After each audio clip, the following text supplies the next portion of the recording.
இப்போ மலையாளத்துல நீங்க ஒரு ஆர்டிஸ்டா நீங்க வளர்ந்து வரீங்க. ஆமா. அட் தி சேம் டைம் உங்க பீப்பிள்ஸ்ல ரெகக்னைஸ் பண்றாங்க. ஆமா. கேரளா மக்கள் ஒரு அன்பு கொடுத்திருப்பாங்க, பாத்திருக்கீங்க. இங்க தமிழ் சீரியல்ல வந்து பண்றீங்க, தமிழ் ஆடியன்ஸும் ரொம்ப லவ் கொடுக்குறாங்க. எது பார்க்கும்போது உங்களுக்கு ரொம்ப ரொம்ப பியூரா அழகா சூப்பரா இருக்கலாம் அப்படின்ற மாதிரி இருந்தது? எனக்கு தெரிஞ்ச தமிழ் மக்கள் தான்.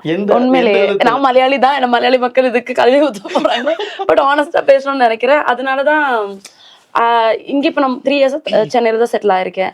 தட்ஸ் பிகாஸ் த அக்செப்டன்ஸ் எனக்கு தமிழ்ல இருந்து கிடைச்சது ரொம்ப பெருசா இருந்துச்சு தன் Malayalam.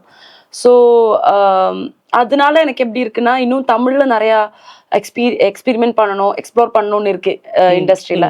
So I'm focusing more on Tamil language, but I'm not denying Malayalam. Of course I will do. But at the same time எனக்கு தெரிஞ்சு அந்த தமிழ் மக்களோட அன்பு ரொம்ப நல்லா இருக்கு. ஆக்சுவலி ரொம்ப பாசமா பேசுவாங்க. Even though negative character initially join பண்ணும்போது செகண்ட் லீடா இருந்துச்சு, பட் இவென்ச்சுவலி நெகட்டிவ் ஆச்சு மேகா கேரக்டர். பட் வெளியில வரும்போது ரொம்ப பாசமா கூப்பிட்டு உட்கார வச்சுட்டு, என்னம்மா நீ செல்லம்மா இப்படி பண்ற, கொஞ்சம் பாசமா இருக்கலாம்ல அவகிட்ட, இப்படி பண்ணாதீங்க அப்படின்னுலாம் சொல்லும் போது எனக்கு ஐயோ அம்மா நாங்க உண்மையில ரொம்ப நல்ல ஃப்ரெண்ட்ஸ் தான், கேரக்டர் அவ்வளவுதான் அப்படின்னு இருக்கும்.